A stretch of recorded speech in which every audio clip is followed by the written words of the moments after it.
get to know your local community, get to know your online community. People are buying my work because they like it, obviously. That's half of it, though. The other half is people are buying my work because they know me. This is Real Perspective, and I'm your host, Eli and Heather. On this show, I interview various professional storytellers, often in the documentary space like myself, and we explore the craft of storytelling.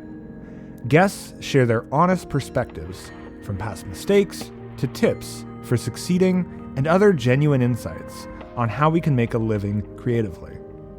This show includes no advertisers to keep things more authentic. If you want to support us, help us out, we do offer a variety of consulting services for filmmakers, storytellers, businesses, and other groups, on top of producing documentaries. Shoot us a message at etherealfilms.org if you want to learn more. And now, it's time for the show. Today's guest is Heather, a visual artist based in Asheville, North Carolina. Heather has been a close friend of mine that I met way back in Wilmington. Today, we talk about how she's made a living from her visual art for more than a decade, her experience surviving Hurricane Helene, and her emphasis on the power of community to support artists. What are all of the genres of art and storytelling that speak to you that you practice? I would find probably the most storytelling like within the artwork itself, and then within that, the collections of artwork. You know, a lot of my work on a very base level, I tend to focus on a couple different areas. I really love mythology, which is easy storytelling, right? Like these are old stories that we all know, and I like to reinterpret them.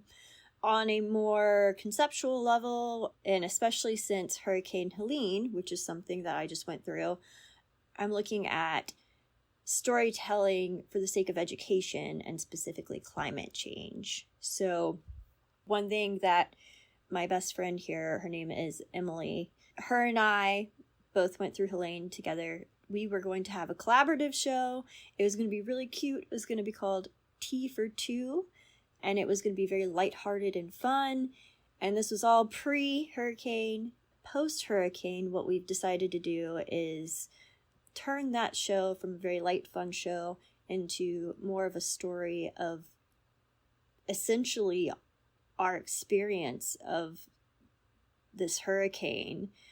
It will be a full show. At the very front, it'll start out lighthearted. And as you walk towards the back, there will be a change from this lighthearted work that we had already made pre-hurricane to a more in-depth look of what it's like to go through a hurricane and artwork that inspired that. And also, there's been a lot of research that we've been doing in terms of resources and how they're dispersed during a hurricane. So it'll feel pretty frivolous initially, and then as we go through, it'll start referencing the hurricane. And so the new title of this show will be called Tea Time in a Tempest. Storytelling for me is a basis of my practice. So anything I do will either be telling, a historical story, or it will be telling a story for education's sake.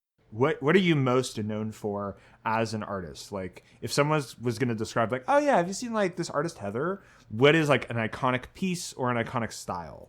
All right. So long story short, I have terrible ADHD, and I was diagnosed in my early 20s. But I figured out a workaround, and what it was me doodling in class. And a lot of teachers and other folks were very confused by this. It was like, but I'm also an auditory learner. So, it really just started with me drawing with a gel pen, and that has continued. And at this point, I'd use a G2 Pilot pen, and I make these huge, very intricate, very detailed pieces. And I'm also a slow artist, hashtag slow artist. You can look it up. So like I have pieces, that take years essentially. And I just finished one called The Library, and that's it's a story about stories, which means they're about 19 by 24 in size, and there are 700 real book titles and about 1,400 spines all together. And I just really wanted to catalog my love for books. There's a lot of banned books in there, which is really, I think it's really important to scream those titles and those names and that kind of thing. And I use a lot of color, and the color is markers. I use marker, so it's essentially marker art. So stylistically, super, super detailed. Most people are like, oh my gosh, you must have so much patience. And I'm like, listen here, brother, I do not. If you get me in a car driving, I don't have no patience, but I do have patience for this. So my style essentially came out of the fact that I needed to find a way to pass my classes, and I figured out if I doodled, I could listen to my teachers, my professors, etc. And it was kind of a win-win for me because I got to do the thing that I really enjoyed doing, and also it helped me learn in a better way. So I love this. This is neurodivergent stimming to be able to pay attention better in class because you've given that part of your brain what it needs. Yes. And then the byproduct is we get these incredibly detailed and intricate, elaborate pieces that seem like they literally take tens or hundreds of freaking hours because they do. Yes. Yeah. I mean, the library that I was just talking about took 14 months. And I probably worked on it, at least 5 to 10 hours a week minimum. Sometimes there'd be weeks where I would spend a lot more time. It's very neurospicy art, honestly. Because I also have a fascination with aerials. So a lot of the work I do is from a top-down perspective.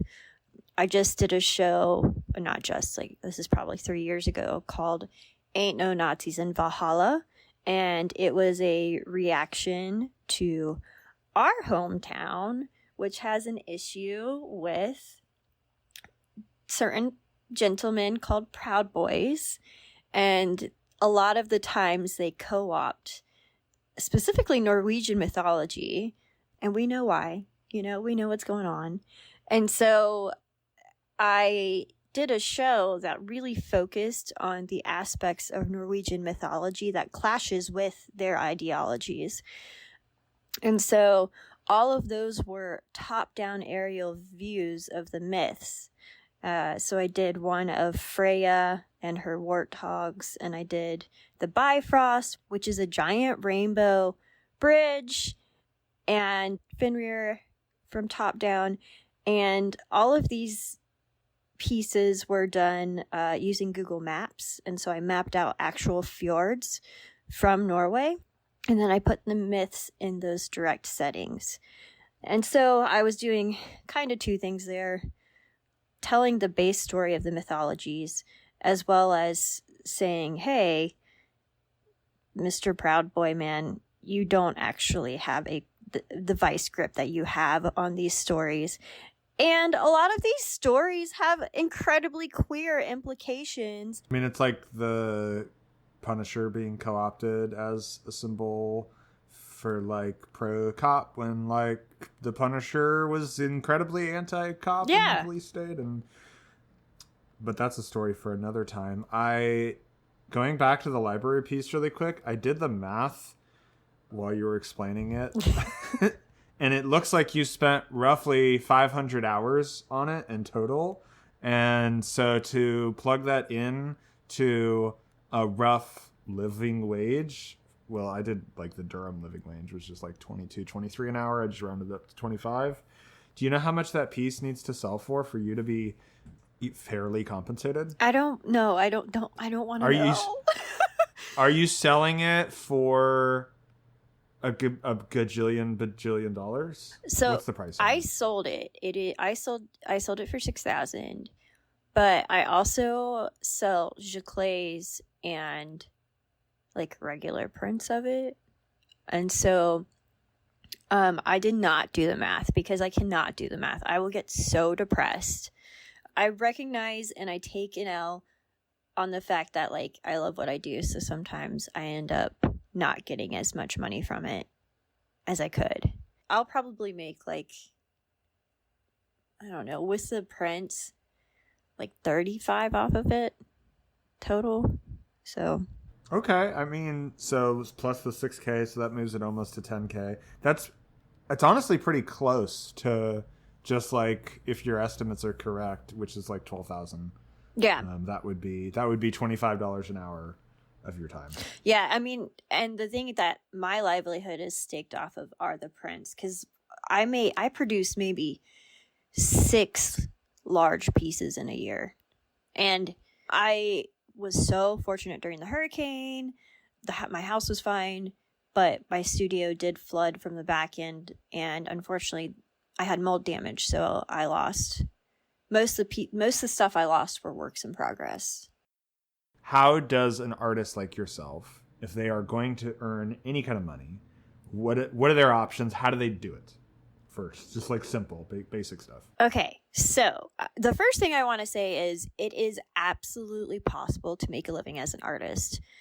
I think that there's been this prevalent myth that artists cannot make a living, etc., etc. And you can. You do have to make it work for you. I do have a part-time job at a hemp farm. I actually don't do that job for money. I do that job because being an artist is a very lonely career. And I need some sort of social stimulation, and I need some sort of structure. I feel so personally attacked right now. I mean, yeah, you're kind of in the same boat as I am, like where editing is just, it's very lonely. And so my other job, which is I'm a product designer for a hemp company, allows me the ability to go in and say hi to everybody. But I'm just telling you this to say that like I could do this full time and I'd be okay. And also every artist, it's all going to look different. As artists, we're really, really freaking flexible in our ability to find work, pick up. We're scrappy. We're a scrappy breed. It's just how we are. But if you want realistic tips, what I would say is the biggest thing, 100%, is get to know your community.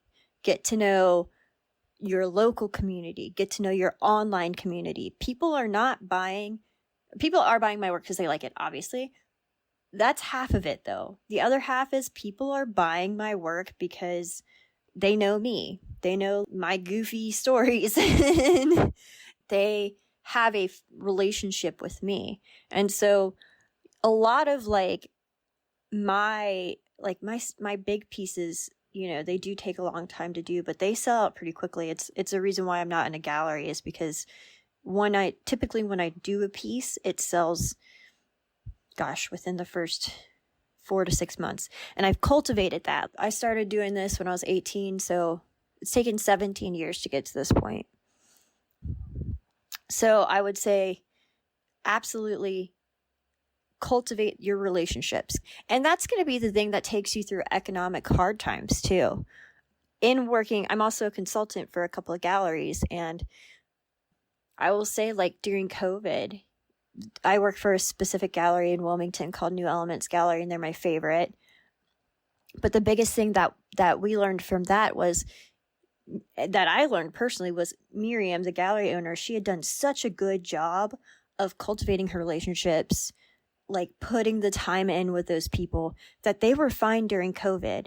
They got through it. Sales were a little bit down, but for the most part, people were actively supporting the gallery. And that's all relationships. That's it. This is such a great train of thought. I want to just pull us in really fast because I feel like we've missed one critical thing.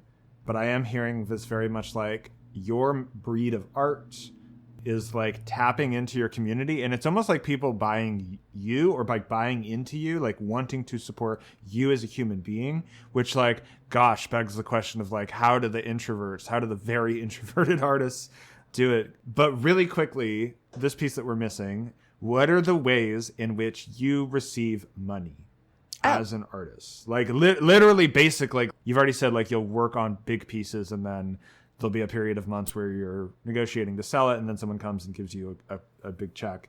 Walk me through all the ways that led you to this point of now doing this for 17 years, just to give other people an idea of what are the avenues. I'll also give you advice that I don't take because I'm lazy. But yeah, so I make my most money off my originals, and they're pretty high dollar. Like usually an original is from $4,000 to $6,000, and a typical original, like the library was an exception, they typically take 2 to 4 months. The majority of the money that I make are from prints, and it's like 11 by 14 or giclées. So we're talking prints. I range from $45 to $250 per print, depending on what you get. And I think like a really big thing in order to make money is to have a storefront. So for me, since I can't do galleries because I'm so slow, I have a studio that's public facing. It is in the River Arts District. It was okay, barely, but it's still there. And I probably do 60% of my business out of there, and then I do 40% of it online. I try to have an online presence. I did a lot more when I was younger. I am a lot more lazy now, and it's also much harder now. And you got a lot of voices drowning everybody out. So I would say social media is important. It's not as important as you physically being there. And if you're going to engage online, the number one thing you need to do is start a newsletter. Because the things that give you the most autonomy, allows you to do whatever, is a newsletter. And the people that subscribe to your newsletter tend to stay with you a lot more than social media. I mean, we're seeing right now the upheaval of social media currently, right? Because Meta's doing its own thing, Twitter/X, which I had a huge platform on Twitter. It was nightmare fuel. I did make sales, but it was nightmare fuel. Newsletters are just much more controlled, and they can't be taken away from you. No one's going to ban you from Twitter when, you can get banned for Twitter randomly.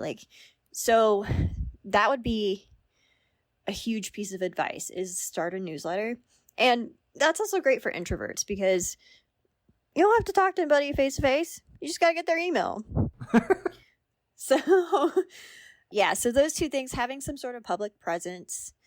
And I find the studio great too because there's a little bit more autonomy than a gallery. I would be in a gallery if I could, because the bonus of being in a gallery is that they do take half of what you make in a piece, but you are paying them to market all your stuff for them, to take care of all of client interaction.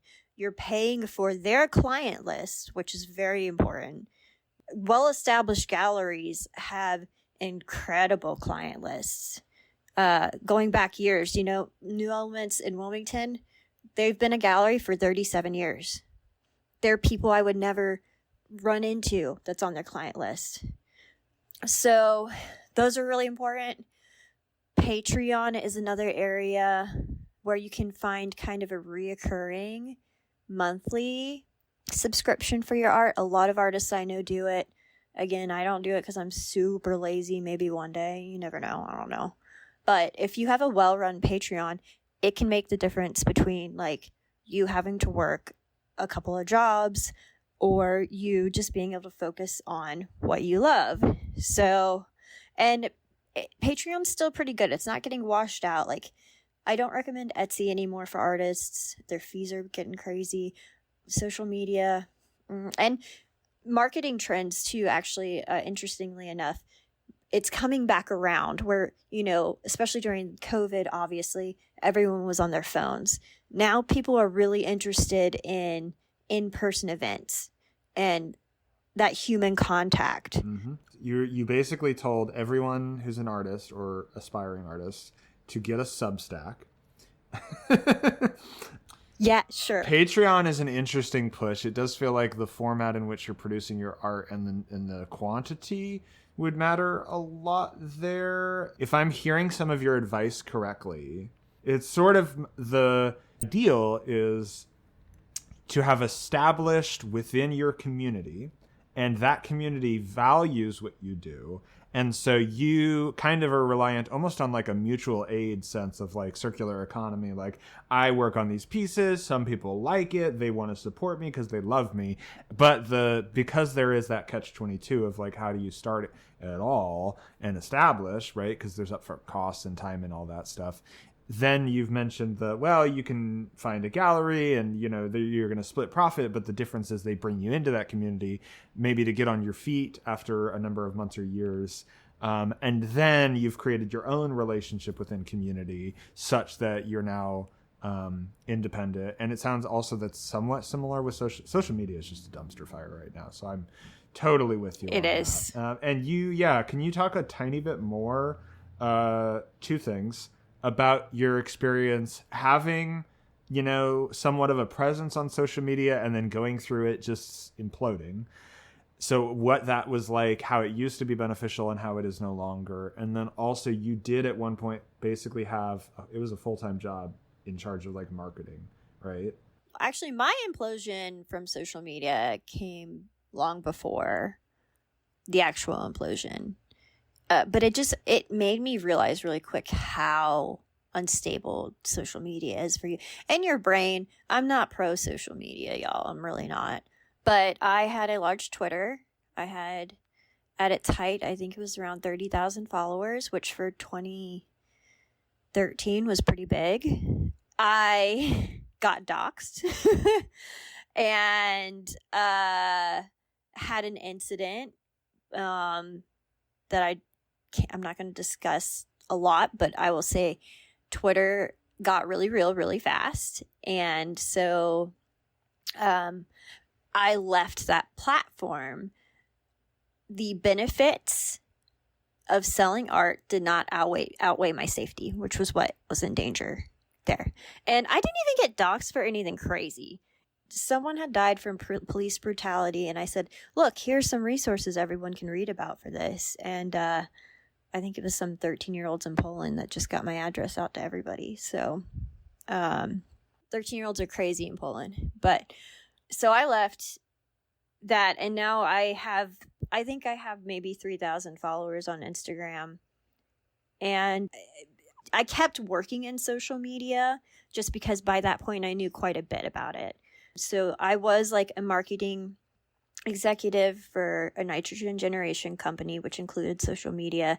That's a weird journey there. And then after that, in my current hemp farm position, I was running social media for, I think it was, at that time, it was 1.5 million people. But it was the farm's social media. It was not my personal social media. And there are obvious benefits. I mean, when TikTok first came out, you could breathe and you would go viral, right? Like, it was just, it was a very easy, it's still, of all the platforms, you're most likely to go viral on Twitter. Or, no, I'm sorry, on TikTok. Which is why, the government's like, oh my God, get it away, whatever. They can't really control it. So, yeah, I mean, the benefits are obviously exposure. There's a ton of power, which I hadn't realized until I worked with the influencer I work with on the farm. There's a ton of power that comes with the more numbers you have on social media in terms of sponsorship deals, in terms of selling your product. And so for me as an artist, I definitely still realize this. I still stand by the fact, though, that it's so unstable, because the caveat to all this, especially working with the hemp farm, is that technically CBD, tobacco, that kind of stuff is not allowed on social media platforms. And that's a rule they decided because they're private companies. They can decide whatever they want. So every other day, even now, our accounts get banned on a regular basis. And we have to go back and fix the thing. And then we get to come back because she has so many followers.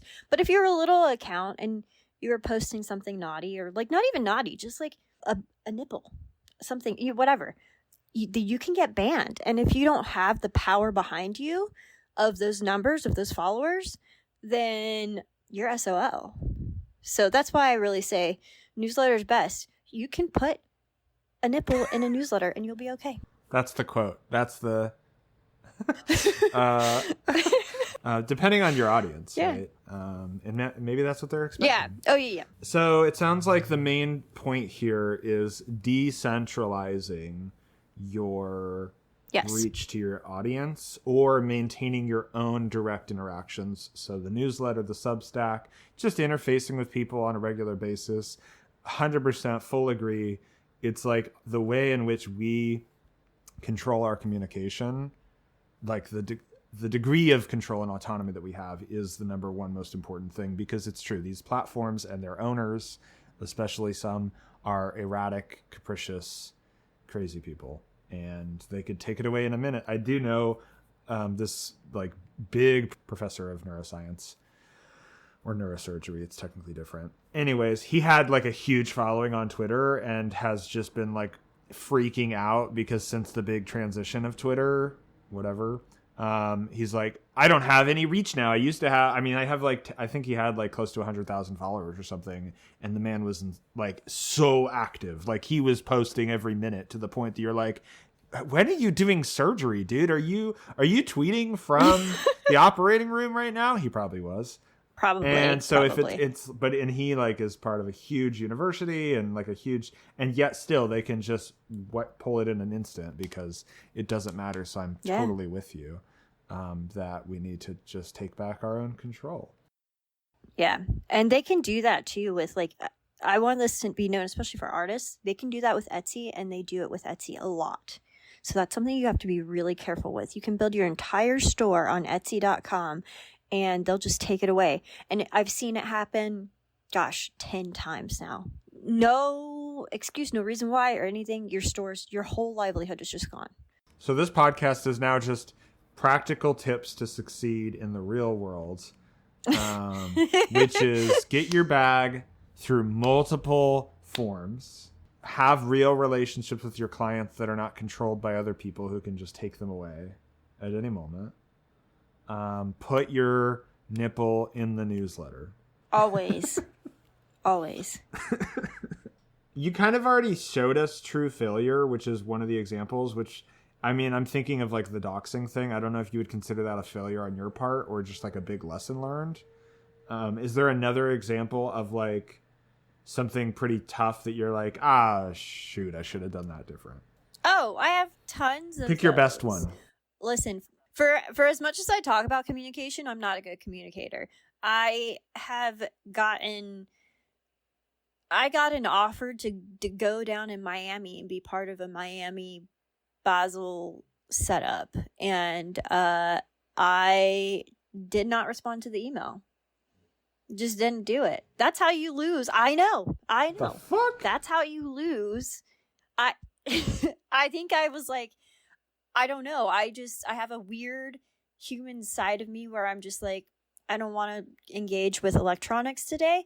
And the result was I forgot about the email, and I think it was like 2 months later was looking at it or looking through my emails, and I was like, oh my God. And that's like a testament to keeping up those relationships you nurture. That is, it could have been a very valuable connection for me, but because I chose to not answer that email, I don't have that connection. But it is something that I'm particularly bad at, is not communicating in a timely manner. But I would rather be doing artwork.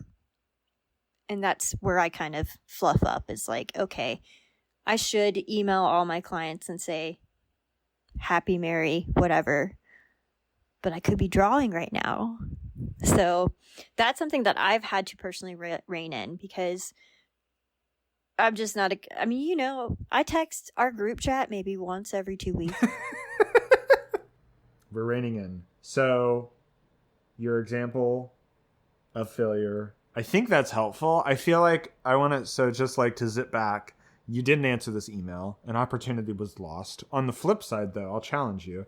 Do you think, I'm at the stage in my career where if I'm like offered like a workshop or like a speaking opportunity, well, that's definitely, I feel like my branch of storytelling is big about interactive and like going and saying something or whatever. So like if I get those opportunities, my rule now is basically always take it, specifically because, well, one, if you want to speak and you want to be paid for speaking, you have to go and speak. So people are like, oh, do you like talk? Like it's literally only about that. There's no, I mean, I'm sure if I like spent a bunch of money or like really focused on social media, maybe there's other ways, but we've already talked about what a toxic mess that is. So for me, it's like, I'll pretty much always say yes if it feels like it vibes with me as a person, even if it sounds a little hard or uncomfortable. Mm-hmm. And my other caveat to that is I now always insist on being paid, even if it's just a little bit, because I have been asked to do plenty of things that's just like, hey, will you do this? And I'm like, sure. What are you paying me? That's my take. I don't know. I'm curious. Different art forms, but there's overlap. Do you feel like, right? How do you sit with this? Okay, so I am careful about what I say yes to because it will take inevitably away from my creative time.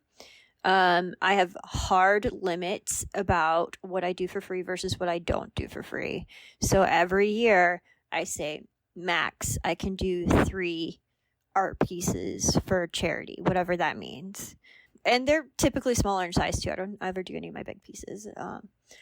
And then that's like, those things protect my creative practice and my ability to like be creative and storytell and all that stuff, because I think a big part of creating for me is consuming.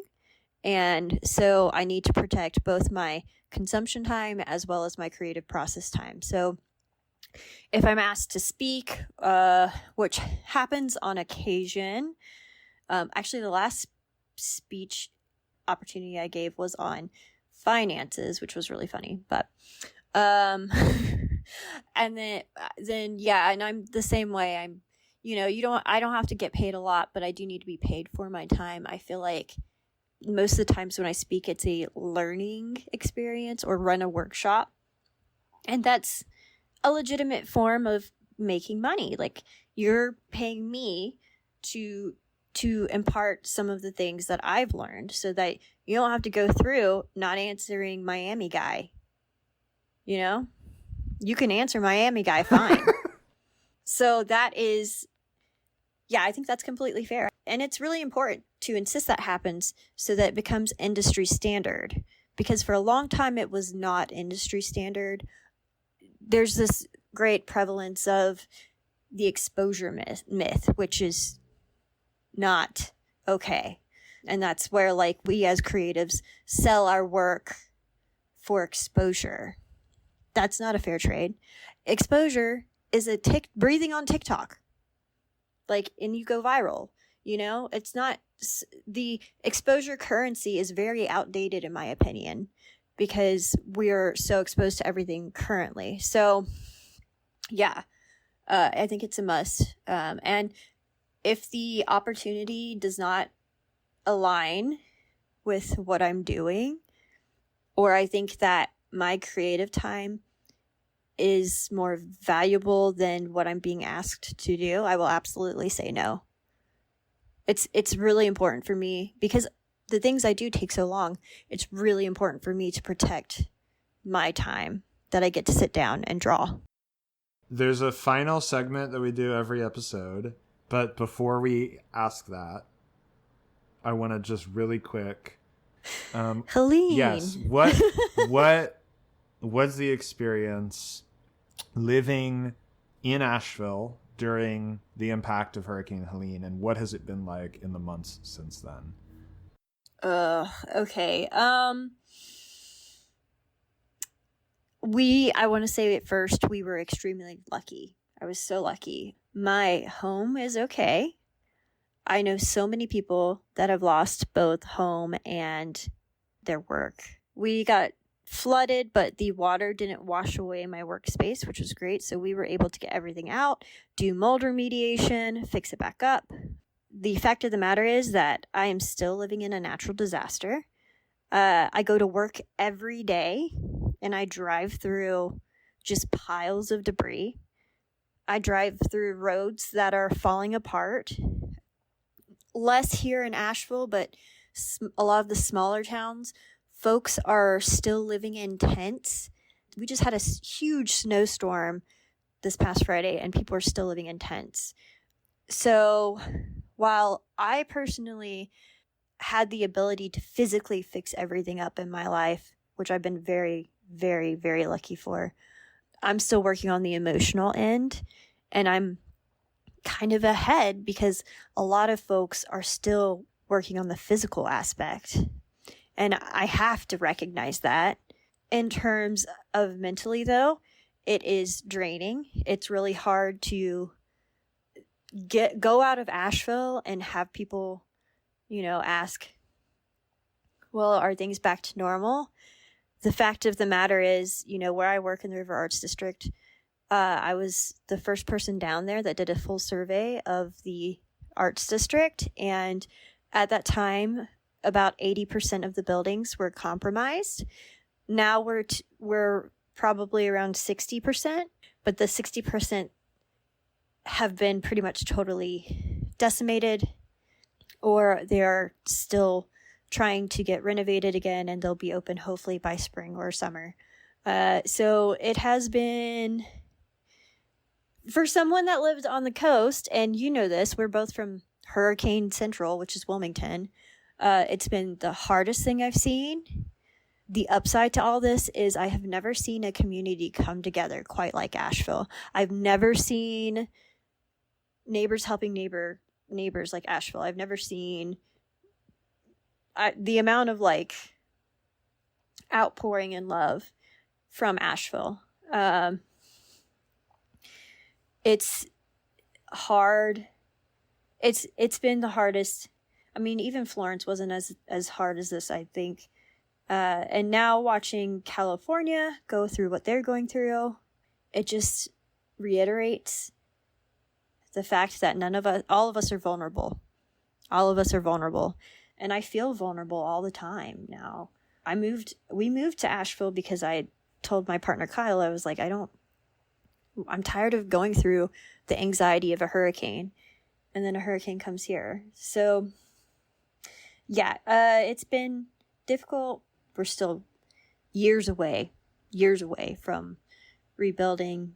We still need some help up here. In terms of professional art, I do want to say the River Arts District is open. My studio's open. We would love for folks to come up and support the area. I'm very nervous of a little miniature economic meltdown, and we are seeing parts of that. I think it's probably every couple of days I hear about one of my favorite restaurants closing down. But yeah, so if you've never been to Asheville, this is my plug to everybody. Come on up. Heavy stuff. The last question actually dovetails really well. I did forget one important critical thing that I feel like I have not asked so many guests on the show, which sucks because it's such an important question. Sorry, this is a philosophical question, Heather. What do you think makes a story good? The question is as simple as that. So I think it's like a flipped coin. I think relatability is really important, but then exposure to something completely new is also important. So it's like that double-sided coin. And if your story has if your story has both of those, that's kind of bananas. But if your story has either of those, I think that will make a good story to the viewer. Relatability in the fact that you see something and you're like, damn, I've been through that. Or I can engage with this in a way that really comes back to something I've been through, and that makes me feel something. And then being exposed to something new, and the fact that A, we're learning, and B, it's a new thing. It's a new experience. And the third thing, I normally harp on this shit, but curiosity. Curiosity is one of my most important values.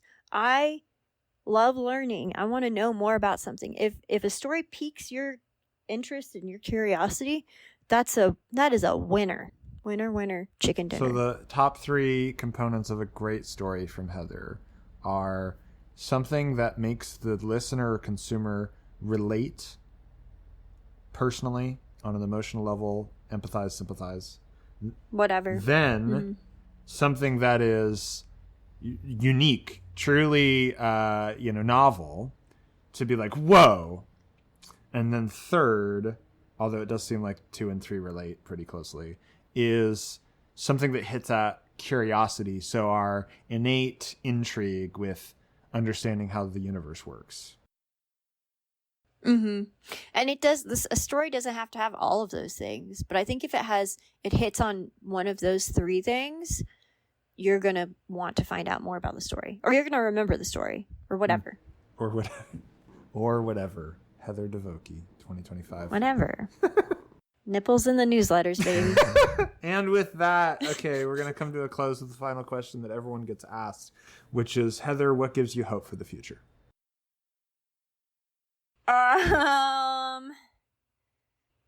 Okay.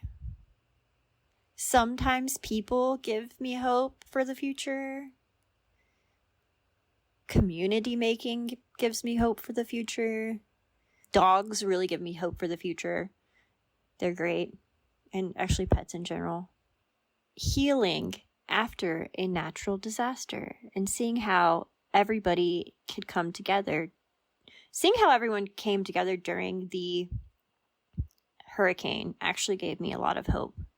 It's unfortunate that it only happened under dire circumstances, but just that, like, everyone put aside their politics, everyone put aside all of their preconceived notions, all of that was put aside for the sake of survivability. That gave me a lot of hope. Like I said, I'd never seen a community band together like we did during that time.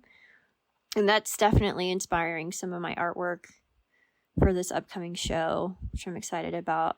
That was very hopeful to me, to know that people can still do that, because I feel like sometimes it does not feel like we can do that, but we can. That brings this story to a close. I hope you enjoyed the episode, and we would love your input. If you have an idea, like a future guest or a new segment, send us a message, podcast@etherealfilms.org, or you can leave us a comment on the Substack. The show is made to help other creatives just like myself, so if you want to support us, tell another friend to start listening. It really makes a difference. Real Perspective is produced in Hillsborough, North Carolina at Ethereal Films. Episodes are co-produced by Ava Richardson-Dodd, and Sammy Bauer is our head of cat wrangling. I'm Eli, and that was A Real Perspective.